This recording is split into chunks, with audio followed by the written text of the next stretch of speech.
Hi, my name is Casey. I'm going to be talking about dyslexia in children. This actually isn't my research topic, but the reason that I decided to discuss this is because my research topic is actually on holistic education, and my focus students are ones that struggle a lot with focusing, and in the last couple of weeks I've been noticing that perhaps one of my students might have dyslexia, and so I wanted to research this so that I can be better equipped to work with them. And so this is that. This is dyslexia in children. That's why I chose this topic. So I wanted to start by discussing, let me see, here we go. What is dyslexia? So dyslexia, if you see in this first square here, and you try reading that, you can see that letters seem jumbled. It can be challenging to read.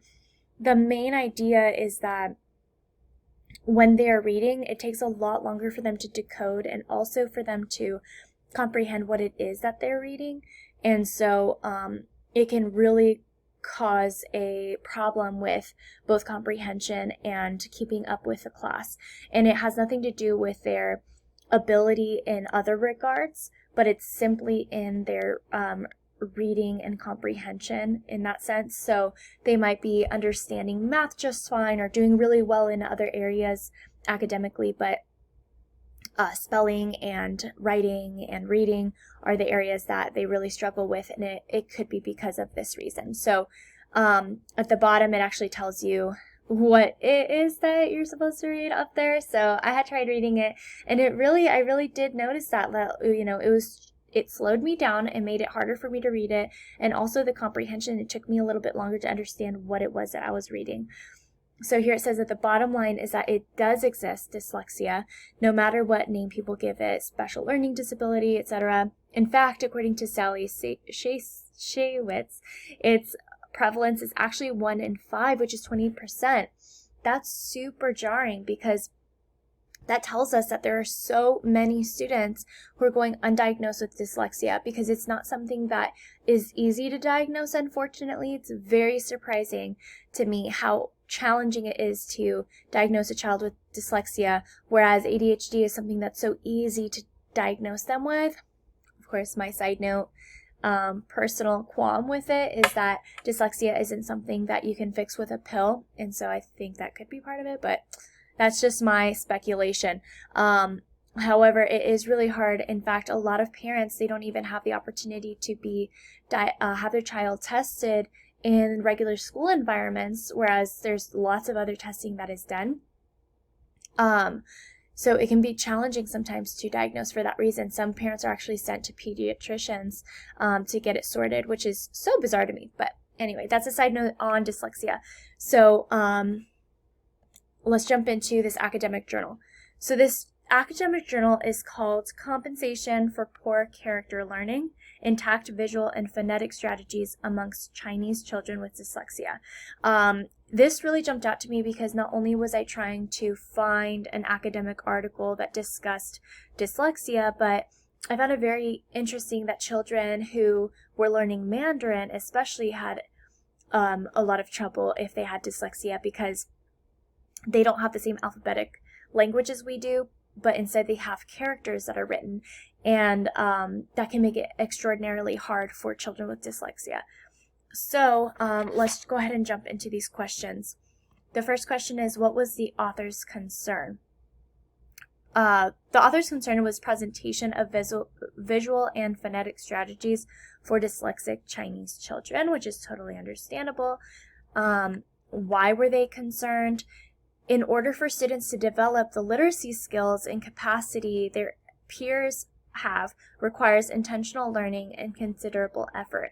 These students are going undiagnosed, and we need to make sure that we are very intentional with the way that we're educating them, especially in the earlier years, keeping an eye for that sort of thing, and making sure that as educators we're able to cater to them as well in the classroom.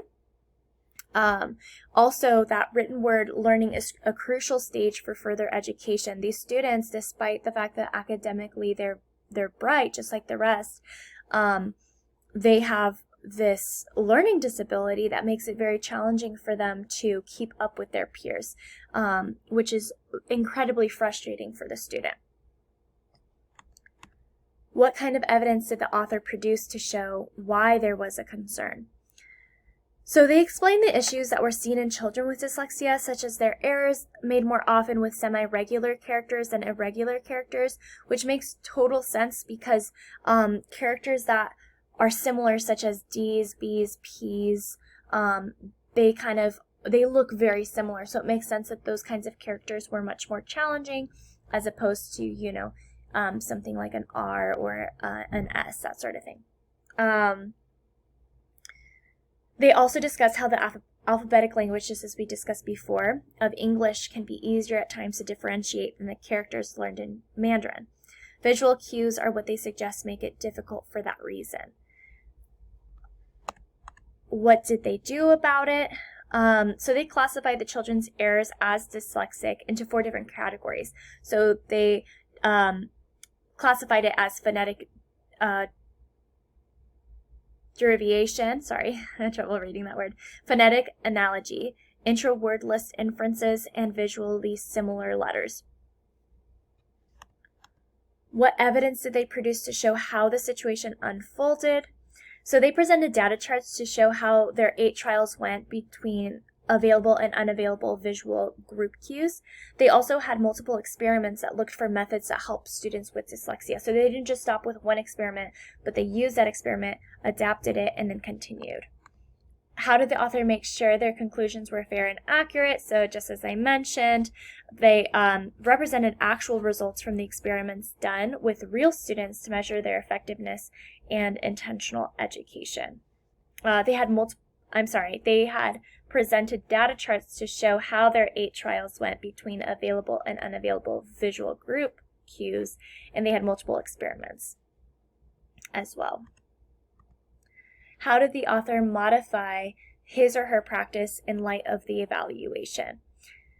So their second experiment was very similar to the first one, except that they adjusted some of the numbers of pseudo-characters in testing trials to adjust their previous experiment. So they really ensured that their methods and their experiments were not only showing results from one experiment that they had made through hypothesizing, but they adapted that and tried again to see how it would affect it in a different way, which was very interesting to me because you don't see a whole lot of that. At least I don't feel like I see a whole lot of that in academic journals of just like, okay, we tested this, we adjusted it, let's try it again, and then this is the results.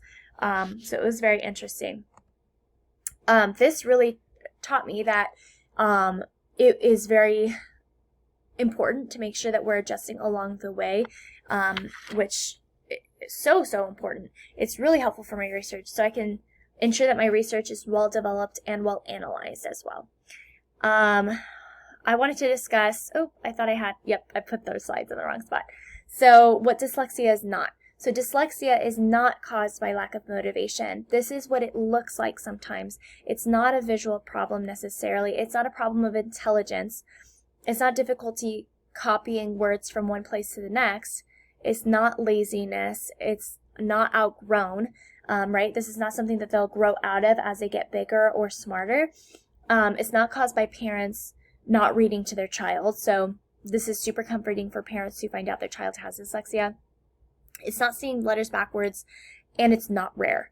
A lot of these things were very surprising to me, especially like seeing letters backwards. I think that we get confused because when people try to represent it in a way that we can see it, we as people who do not have dyslexia, I think we get a little bit confused there.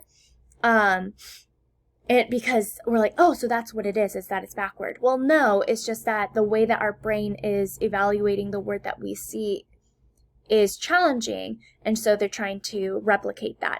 Whereas for children with dyslexia or people with dyslexia, they can see those letters in the right spots. It's just the way that their brain processes that information that makes it challenging. So that's a very important thing. But sometimes we see students and we think it's lack of motivation.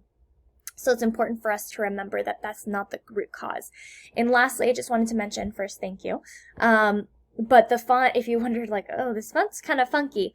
well, this font was actually downloaded. They actually make specific fonts for students with dyslexia, so it's a lot easier for them to read it. So if you have a child with dyslexia, I would suggest downloading the font, applying it, using it in your PowerPoints, that sort of thing, because it's a helpful tool for those students to be able to actually read the words a little bit easier, especially if it's up on a screen, because when it's further away, it makes it even more challenging. So I just want to mention that. I will put the link on that font in the information line for this video, and thank you for watching.